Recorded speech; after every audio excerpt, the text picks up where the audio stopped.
For as long as I can remember, my life has been dictated by cycling and struggles with consistencies. Ups and downs, tuning in and out. It's the thing I have to deal with as a person who struggles with ADHD and bipolar disorder. I have been dealing with since I was about 9 years old. Like back when psychologists weren't even sure these were things that kids really had. Add in things like family struggles, divorce, and other health ailments, and these stressors and struggles add up. They can make low times and periods where you just want to tune all the way out more isolating, or the opposite can happen. Everything is big and intense, and when I'm like this, I can go, go, go, go, until I burn out. Not everyone gets it. Not everyone can get it, but everyone needs some sort of consistency in their lives to rise back above and stay afloat through the rest of the storm. This consistency doesn't have to be within you. In fact, with me, it wasn't at all. A huge, constant, positive force that has been with me in my life through my formative years to this very day is the wonderful and broad world of video games. Sure, I have family that love and support me, and I've had great supporters and structures in school and other elements in my life. But something in life needs to spark and ignite joy, something to tie it all together, and for me, that is video games. In fact, my first full foray into games was with a Game Gear my mom got me to keep my attention deficit ass in check, wherever, whenever needed, and to distract me from myself. It worked. Then, I've been meaning to get it fixed. Video games for me have had such a strong, positive, lasting impact. Not just because they are fun or pass the time. They can be challenging. They take skill, they utilize imagination and organization, they give moments in life goals, paths, and perspectives, purpose. They provide these things at times when the world around you doesn't allow that, or sometimes when your brain has blown a fuse and you can't see the wonderful things around you as they really are. When my parents were going through a lengthy and tumultuous divorce, I could sink into a game. I could make myself feel more appreciated and accomplished. I learned a lot about problem solving and productive attitudes and skills through games like Ocarina of Time or even Tetris. Sometimes life is hard for a kid. Sometimes adults don't always realize the depth of those struggles, or how much a child can absorb themselves in the struggles around them. People tend to get argumentative about using video games as escapism, but I don't really see the big deal. Everyone escapes into something. Music, movies, literature. Gaming is great for this, and that's perfectly okay.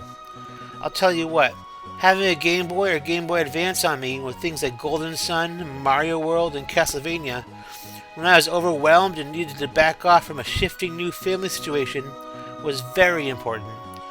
Not everyone understood me right away, and to be honest, I didn't always understand them. But I had a non-backlit little tool to cool down with and regroup with, and it made a good difference in the long run. To this day, when something falls apart and needs reassembly, or life presents me with a little mission for a day, I can make it a game.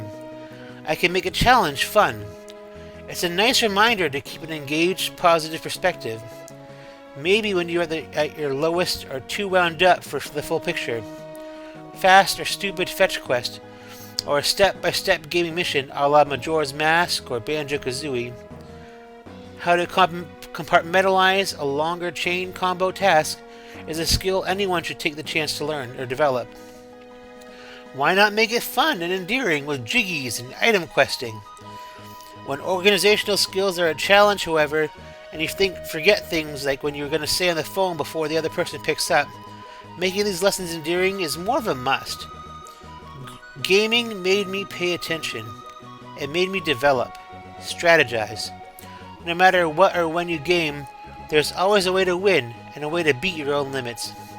Gaming is important to people, not just because it shows us that yes, things can be overcome, but because yes, there is satisfaction in the process.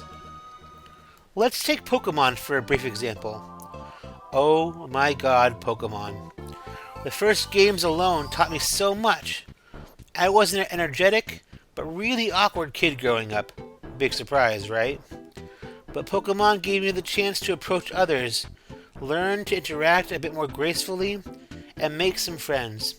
It also exposed me to RPGs. The more in-depth ones that followed helped me a lot with things like perseverance. A role, jobs, walls, and rules. When games give me these, sometimes it helps me calm down and see things more clearly and feel better. I imagine it's similar for lots of other gamers out there, or non-gamers who try games out. I think all gamers have a game that probably does something like that for them. I can pick myself up.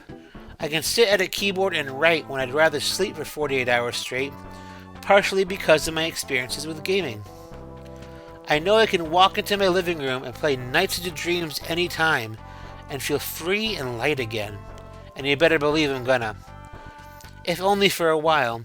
And if I get so low I need to be around something deep and dark too, to kind of release that mood, well, I have Silent Hill 2 for that. Video games are much more than games. I wish people outside the various gamer circles saw this more often. For example, FPS games can hone visual tracking, and I've read somewhere that puzzle games are good for mood disorders and anxiety disorders because of the narrow, tight focus in the gameplay. RPG fans, like myself, are good with analysis and stats. Or I should say, they should be good with analysis and stats because, damn, my library is swayed with this genre. There are lots of logical ways to measure the benefits of gaming. But, going back to earlier, the thing about games, how they impact and stick with us in our minds and hearts, is not so easily measurable. Nostalgia, affinities, loyalty, warm, fuzzy feelings of contentment. Loud, cheerful moments of accomplishment. These are all things that really matter. They matter because unlike film or fiction, you made it happen. You were involved. A difference was made, an experience was crafted, something that you did yourself. No one is going to feel the exact same way as you. No one can add to or take away from this from you. When it comes to gaming, you matter. You filled the big shoes. You did something.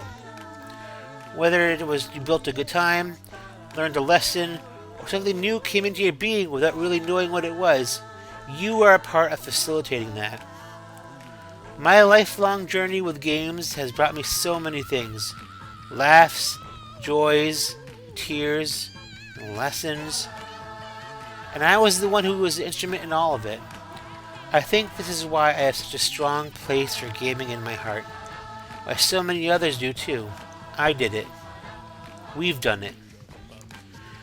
Games were the catalyst, but we were the players. Video games are important to me because they make me important to me. And I know I'm not alone with this. So when I say, congratulations, a winner is you, I mean it. Okay, that's enough of me rambling. Have a good night, everybody. Until next time.